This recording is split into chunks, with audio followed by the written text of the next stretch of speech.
মূল যদি কারণটা বলা হয়, আসলে এই বিদ্রোহটা কেন ঘটছিল স্যার? আচ্ছা, এটা এক কথায় উত্তর দেওয়া আসলে সম্ভব সম্ভব না। না। Right sir. এটার বেশ কিছু কারণ আছে এবং সেই কারণগুলো এখনো পর্যন্ত আপনার হাইপোথিসিস হিসাবে ধরতে হবে। হুম, বিকজ এই কারণগুলোকে আপনার সন্দেহাতীতভাবে এস্টাবলিশ করা অদ্যাবধি সম্ভব হয়নি। হুম, যে এটা কারণ, এটার প্রমাণ এই। এইভাবে কিন্তু আপনার এস্টাবলিশ করা সম্ভব হয়নি। কারণ এই তদন্ত কাজে বিভিন্ন ধরনের প্রতিবন্ধকতা আছে। হুম, অনেক ধরনের সীমাবদ্ধতা আমরা আগেও ফেস করেছি। এখন যারা এই তদন্ত কাজ করছে তারাও কিন্তু আপনার এই সীমাবদ্ধতাগুলো কিছু হলেও ফেস করবে। হুম। আচ্ছা।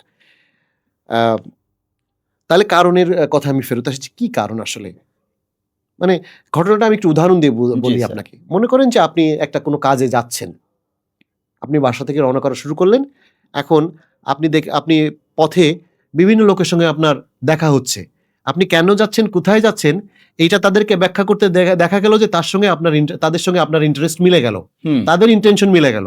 এইভাবে আপনি একা রওনা হলেও আস্তে, আস্তে কিন্তু আপনার সঙ্গে দল ভারী হয়েছে। লোকজন হুম, আস্তে, বিভিন্ন ইন্টারেস্টেড গ্রুপ যারা, ভেস্টেড গ্রুপ যারা তারা এক হয়ে গিয়েছে। হুম, ঘটনাটা আমি বোঝাতে পারলাম কিনা হুম, জানি না। জি ঘটনাটা বুঝতে এরকমই। পেরেছি। হুম, মানে শুরুতে অল্প কিছু লোক দিয়ে পথ চলা শুরু হলো। পরবর্তীতে অ্যা আপনার যে হুম, পরিকল্পনা যে পথ চলা, সেই পথ চলায় কিন্তু বিভিন্ন লোকজন এটার সঙ্গে জড়ো হয়েছে, বিভিন্ন ইন্টারেস্টেড গ্রুপ। আচ্ছা, এখন আমি যেটা আগেই বলছিলাম যে এই কারণগুলো মূলত আপনার এখনো পর্যন্ত হাইপোথিসিস আমরা বিয়ন্ড রিজনেবল ডাউট বা হুম, সন্দেহাতীতভাবে এটা এস্টাবলিশ করা সম্ভব হয় নাই। হুম, তো তারপরেও যেগুলো খুব আ আ মানে শক্তিশালী সম্ভাব্য কারণ, হুম, সেগুলো সম্বন্ধে আমরা ২-১ টা আমরা সেগুলো নিয়ে কথা বলতে পারি। সেটা হচ্ছে যে আ বাংলাদেশের আ যে প্রতিবেশী দেশের সঙ্গে আমাদের একটা বর্ডার ডিসপিউট আছে দীর্ঘদিন হুম, ধরে এবং সেখানে আ বিভিন্ন ধরনের টানাপোড়েন তারপরে বর্ডার কিলিং এগুলো হচ্ছে।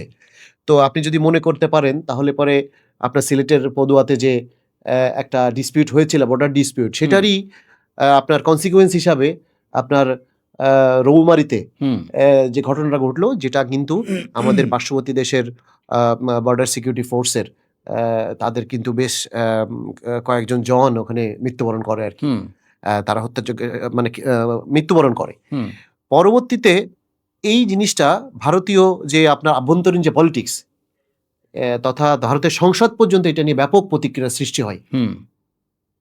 তো এটা একটা হাইপোথিসিস যে অ্যা স্যার বাং ওই গল্পটা আমরা যদি একটু জানতে চাই জি, স্যার, জি। যে আসলে আ যে রৌমারীতে বড়াইবাড়ি গ্রামে হুম, ওখানে যেই যে আমাদের হচ্ছে বিডিআর এর তৎকালীন সময় যে ছিল, যে ওদের যে মানে চেকিং পোস্ট ছিল হুম, সেখানে মাত্র ১১ জন ছিল বা ৮ জন ছিল। হুম, হুম। তো তখন যখন ওই যে বিএসএফ এর একটা বড় দল ওখানে আক্রমণ করে, জি। এটার কারণ কি ছিল? মানে হঠাৎ করে সকালবেলা কেউ কিছু জানে না, ভোরবেলা দেখতেছে যে একটা বাহিনী ১০০-২০০ লোক ঢুকতেছে, বর্ডার ক্রস করে ঢুকে গেছে। এটার কারণ কি ছিল এই সমস্যাটার? এই সমস্যাটার কারণ ছিল যে আসলে যে আপনার বড়াইবাড়িতে যে আপনার আম আমাদের যে বিওপি ছিল, বর্ডার হুম, আউটপোস্ট হুম, যেটা হুম, মানে বিডিআর এর চৌকি, সেই চৌকিটাকে দখল করে হুম, সেটাকে আপনার আ আ বিএসএফ এর দখলে রাখা এবং পরবর্তীতে এইটাকে বার্গেনিং চিপ, আমি জানি না বার্গেনিং আচ্ছা, চিপটা বোঝাতে পারলাম কিনা। হুম। মানে এইটা পরবর্তীতে যেকোনো নেগোসিয়েশন এর ক্ষেত্রে এটা একটা আপনার টুলস লিভারেজ হিসাবে, টুলস হিসেবে। টুলস হিসাবে বা লিভারেজ হিসেবে হুম, ব্যবহার করে পরবর্তীতে একটা আপনার টেরিটোরিয়াল যে একটা অ্যাডভান্টেজ, হুম, এই অ্যাডভান্টেজটা নেয়াই ছিল মূল কারণ।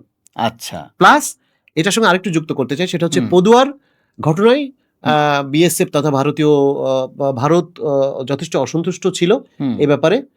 ফলশ্রুতিতে পদুয়াতে কি হয়েছিল স্যার? পদতে হয়েছিল স্বাধীনতার পর থেকে হুম, আপনার পদুয়া এলাকাটা ছিল বাংলাদেশের অংশ। আচ্ছা, ওখানে বিএসএফ আপনার আ বর্ডার আউটপোস্ট একটা ক্যাম্প করে হুম, ওখানে দখলে রেখেছিল। আচ্ছা, তো এটা নিয়ে বাংলাদেশে এবং ভারতের সঙ্গে খুব বড় ধরনের কোনো সমস্যা হয়নি। আচ্ছা, কিন্তু একটা মানে আপনার সমস্যা দেখা দেয় তখনই, যখন ওই পদুয়ার ভারতীয় ক্যাম্প থেকে বাংলাদেশের আ ভূমি ব্যবহার করে অন্য হুম, ভারতীয় আরেকটা ক্যাম্পে, বিএসএফ এর আরেকটা হুম, ক্যাম্পে যখন রাস্তা তৈরি করে, হুম, তখন বাংলাদেশ আ রাইফেলস যেটা হুম, তৎকালীন হুম, বিডিআর, হুম, হুম, তারা এটাতে বাধা দেয় হুম, এবং পরবর্তীতে এই বাধা আ উপেক্ষা করে তারা রাস্তাঘাট বানাতে পারে নাই এবং ওই পদুয়ার যে আ বিএসএফ এর ক্যাম্প ছিল, ওই ক্যাম্পটা অ্যাবান্ডন করতে তারা বাধ্য হয়। আচ্ছা, সেটা তারা তারা একটা সেটব্যাক হিসাবে হুম, ধরে নেয়।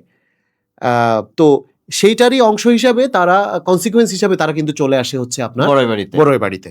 বুঝতে পারছি। তার মানে স্যার তারা আসলে এখানে যখন সুবিধা করতে পারে নাই, তারা ওখানে বড়াইবাড়িতে একটা ইস্যু ক্রিয়েট করে তখন একটা নেগোসিয়েশন করতে চাইছে যে ঠিক আছে তাহলে বড়াইবাড়িরটা হচ্ছে আমরা অ্যাডজাস্ট করতেছি, ওইখানে একটা রাস্তা করতে দেওয়া হোক। জি। এরকম টাইপের জি, একটা বিষয়। আরেকটা সম্ভাব্য কারণ আমি এখানে আরেকটা ইনপুট আমি এখানে সম্ভাব্য কারণ হিসেবে দিতে চাই আপনাকে। সেটা হলো আপনি যদি বড়াইবাড়ির ঘটনাটা দেখেন, হুম, সময়কাল হুম। কখন এটা সংঘটিত হয়েছে? 2001 সালে 2001 সালে এপ্রিল মাসে এপ্রিল মাসে 18 তারিখে। 18 তারিখে। জি। তাহলে দেখেন যে এটা কিন্তু মানে বাংলাদেশের যে নির্বাচিত সরকারের একটা যে আপনার আপনার কি বলে হ্যান্ডিং ওভার হ্যাঁ, প্রসেস। 2001 সালে নতুন হ্যাঁ, একটা সরকার আসছে। হ্যাঁ, হ্যাঁ, ওই সময় এই একটা প্রসেসে এই সময়ে কিন্তু এরকম একটা অ্যাটাক তো আসলে একটা ইস্যু ক্রিয়েট করে। এটা একটা রিজিওনাল একটা ডাইনামিক্স আছে বলে আমার মনে হয়। হুম।